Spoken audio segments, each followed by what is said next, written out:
Hello and welcome back to Bookmark Chronicles. Today I'm doing a review of Only for the Week by Natasha Bishop. So this is a fairly recent release. I had seen it circulating mostly on Bookstagram, and I have two friends that read it and were like, you also need to read this. One of them is a booktuber, the other one is not, but I recently introduced her to Kindle Unlimited and she's been having a great time. In this, we're following Janelle. She is the maid of honor in the wedding of her sister and her ex-boyfriend, which sounds awful, which is probably the reason that I was hesitant to start it, because I was like, how did you even end up in that situation? Me personally, I just feel like even considering someone that has dated a family member, let alone your sibling, is just not an option, but that's just how I feel. But Janelle is the maid of honor for this destination wedding in Mexico. They're going to be there for 2 weeks. They have the first week mostly for just vacation before all of the other wedding guests arrive, and then there's a week of wedding festivities to follow. I have been a maid of honor and it is a very stressful job, but also with the tension because of the past relationship that she had with the groom and her strained relationship with her sister. Because of it, Janelle is obviously more stressed out than usual. So Rome, the best man, decides he wants to help alleviate some of that stress. However, Janelle is very skeptical and she doesn't want the rest of the wedding party to know, so they decide that they're only going to be friends with benefits for a week, that 1 week leading up to the wedding festivities, and then they will go their separate ways. So if you like friends with benefits, if you like keeping it on the low, I would definitely recommend. It is steamy. I really enjoyed it. I ended up rating it 4.75 stars, and it is available on Kindle Unlimited. As far as I know, this is a standalone. However, there is potential for companion novels because we did also see some other couples form on the trip, and you know how I feel about romance companion novels, so if she decides to take it that way, I will definitely keep reading. If you do decide to read it, I would also say be cautious of some of the family dynamics. It's not just Janelle and her sister that have a strained relationship, so if uncomfortable family dynamics are a little too close to home for you, just be aware of that going in. But otherwise, that's pretty much all that I can say without spoilers. So if you have not yet read Only for the Week yet but are planning to, this is your official spoiler warning. First, we're going to start off with the characters as per usual, starting with Janelle. I really like her as a character. I think I resonated with her a lot. The relationship that she has with her sister is strained for various reasons. The relationship that she has with her mother is strained for various reasons, and I understand that. I do. I unfortunately do. And I was really proud of Janelle at the end for the decisions that she ended up making for herself. I think that Janelle also has some really great character growth during this book, and I really love that for her because she deserved it. Moving on to Rome, I adore him. And this is so bad to say, but like, I was very shocked at how emotionally intelligent he was. And obviously he's written by a woman, so you know how that works. I also really appreciated how observant he was, because he not only paid attention to Janelle, but he also paid attention to the way that other people interacted with her and was always ready to step in and go to bat for her. And as a side note, his brother Jalen, I also really like him too, because he was always watching for Rome's actions and was ready to jump in on whatever he was doing too. And that's the sibling relationship that I like. We need more of that. Then we have Arnold, the groom. He's a bitch. That's all I have to say about that. Then we have Janelle's sister, the bride, Anne-Marie. You can expect this bitch to be on the next round of characters that I would square up with, because there's absolutely no fucking way in hell that any of this shit should have went down the way it did. There was a point in time where Janelle said that she wanted to beat her ass, and she should have. She fucking deserved it. I already think it's weird that you're dating your sister's ex-boyfriend, because I think that's some fuck shit. But then the way that she let that fuel her own insecurities and projected it onto Janelle and just treated her like shit the entire time was fucking wild. Same goes for their mother, Deborah, whatever the fuck her name is. She's a terrible mom. She might have been a good mom to Anne-Marie, but she was terrible to Janelle. And then to find out that her reasoning behind it was that she felt like Janelle never needed her. Like, first of all, you were too wrapped up in the other sister, which led to Janelle being hyper independent. So it wasn't that she didn't need you, it's just that she had to figure shit out on her own.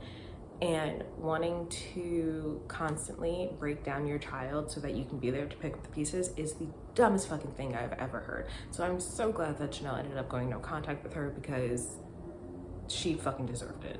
Their dad, on the other hand, I don't know his name, so we're gonna call him Papa Cross, but I love him. I adore him. He needs to be protected at all costs because he always had Janelle's back, even when she was ripping her mom a new one, and I love that for him. Then we have their friends, Evie and Danny. I like Evie the most. I like that she always had Janelle's back and that she could see through Amory's bullshit.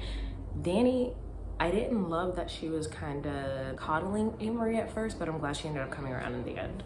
I also liked Micah, another one of the groomsmen, and he was aware of Rome's feelings for Janelle, and I liked the way that they interacted too. There's also Christian, who's another groomsman and is a hoe, which is fine, whatever. The crazy thing is that after everything gets revealed, Christian is the one that says something to Arnold like even I wouldn't do that.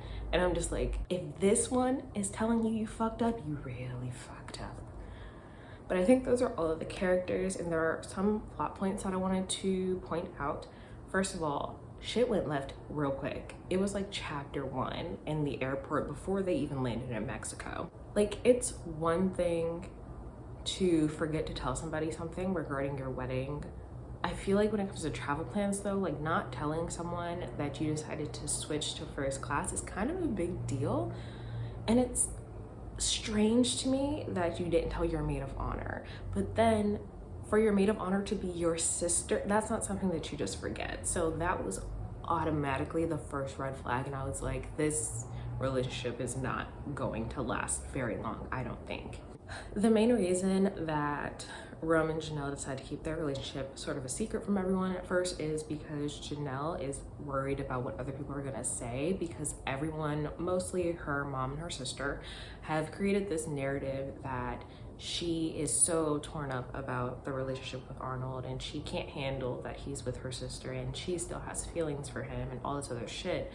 And so she's like, I can't let people know about this because if they know that I'm fucking the best man, they're gonna assume that I'm being vindictive and that it's out of revenge and all this other shit, which is so annoying because like she really does not care about that man at all. And I understand Rome's frustration with that, but at the same time, I appreciate that he respected it because he does understand where she's coming from on that.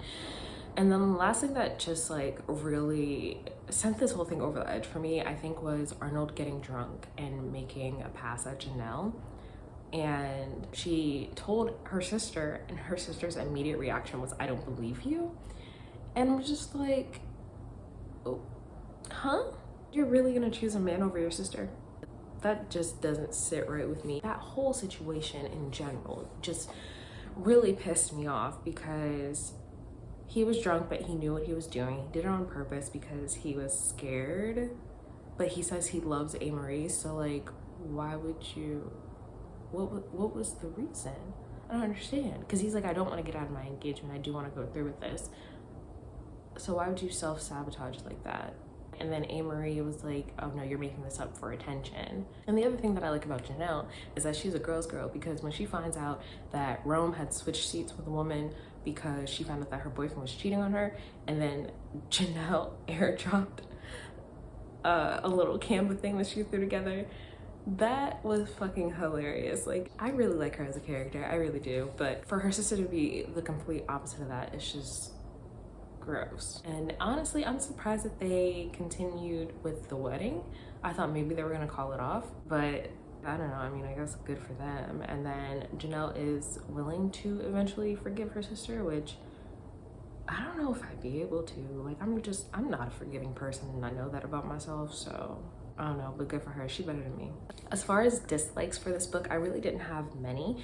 The number one is obviously Janelle's mom and sister, because that whole, oh god, it just makes me mad all over again just thinking about everything that they did to her, and for no fucking valid reason. But the other thing was that there is, you know, that we're only gonna do this for the week, and after that we're gonna go our separate ways, and after we get back home from Mexico there's nothing here. Like, it was very clear that they both had feelings for each other and they were both fighting it, and we didn't need to do that. We could have just, you know, went with it. But gotta build the tension or whatever, I guess. As far as things that I do like, this is kind of random, but there was a scene where they had like a THC infused dinner, and I just think that's such a fun idea. I think that would be so fun. That would be like a fun time with the group chat. I'm gonna propose that for the next trip. I don't know where we gotta go to get that done, but that just sounds like a fun time. Also, I really think that the chemistry between the two characters was believable, and that is an absolute must, because if I don't feel it, I'm not gonna root for the couple. I liked the way that their relationship progressed, because it doesn't feel like it had only been 2 weeks. It felt like they had known each other for a much longer time, and technically they had, but like he kind of stayed away from her because he knew that he had feelings for her and was trying to respect the relationship that she had with his best friend at the time. But I really, really liked the two of them together, and I thought the proposal scene was so cute. I feel like most proposals in romance novels are so fucking cringe to me, but this one I actually thought was really cute and really thoughtful and true to Rome as a character, and I liked it. So those are all of my thoughts on Only for the Week. Highly recommend. I also kind of think I want to reread it. I think I would reread it. There have been a few romances where I've been like, I would reread this for sure. So I definitely recommend if you are a romance reader. I did see that Natasha Bishop has another series, what is it called? Lost and Found. And I didn't read the synopses because why would I ever do that? But it seems to be a series of companion novels. I believe there might be 5 books. It is also on KU, so I think I might read those next. Also, she follows me on Instagram now, so. But yeah, let me know if you have read Only for the Week or if it's on your TBR. Otherwise, that's all I have for you today, and I'll see you in the next video.